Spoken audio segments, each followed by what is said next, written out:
Shefi i Komisariatit të Policisë Sarandë, Gëzim Bashallari, i arrestuar nga Agjencia Mbikëqyrjes Policore ka dhënë dëshminë e tij përpara hetuesve, lidhur me çështjen e ndërtimit pa leje të zbuluar në qytetin bregdetar. Sipas burimeve pranë hetimit, Bashallari ka deklaruar se gjatë kësaj jave ka qenë i angazhuar me hetimet për vrasjen e ndodhur në Sarandë dhe për këtë arsye nuk ka pasur kohë të merret me ndërtimet pa leje. Kjo deklaratë është administruar nga hetuesit e AMP-s, të cilët po verifikojnë përgjegjësinë e drejtuesve lokal të policisë në lejimin e punimeve të palishme. Ndërtimi pa leje i konstatuar nga policia të Enten dyshohet se lidhet me një seri ngjarjesh kriminale që kanë tronditur Sarandën muajt e fundit. Burime policore bëjnë me dije se prona ku po kryeshin punimet rezulton të ketë qenë në emër të Isuf Jaçajt, i cili humbi jetën pas një atentati me tritol në automjetin e tij në tetor të vitit 2025. Hetuesit kanë ngritur dyshime se pas atentatit mund të qëndrojë një grup kriminal me bazë në Kamëz, i cili po verifikohet edhe për përfshirje në episode të tjera kriminale në jug të vendit. Sipas të njëjtave burime, prona ku po ndërtohej një beach bar,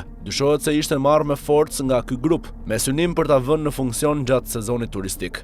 Në fokus të hetimeve është edhe dyshimi për korrupsion dhe lejim të qëllimshëm të punimeve. Sipas AMP-s, dyshohet se janë dhënë rrushfete ndaj drejtuesve lokal të policisë për të mos ndërhyrë dhe për të lejuar vijimin e ndërtimit. Për këtë çështje janë ndaluar shefi i Komisariatit të Sarandës, Gëzim Bashallari, si edhe 3 efektiv të tjerë vartës të tij. Ata dyshohen për shpërdorim detyre dhe përfshirje në një skem që lejojë ndërtimin pa leje në një zonë me interes të lartë turistik. Ndërkohë hetimi vijon për të dokumentuar rolin e secilit prej të dyshuarve dhe për të verifikuar lidhjet mes konfliktit për pronën, atentatit me eksploziv dhe aktivitetet të grupit kriminal që po hetohet nga prokuroria.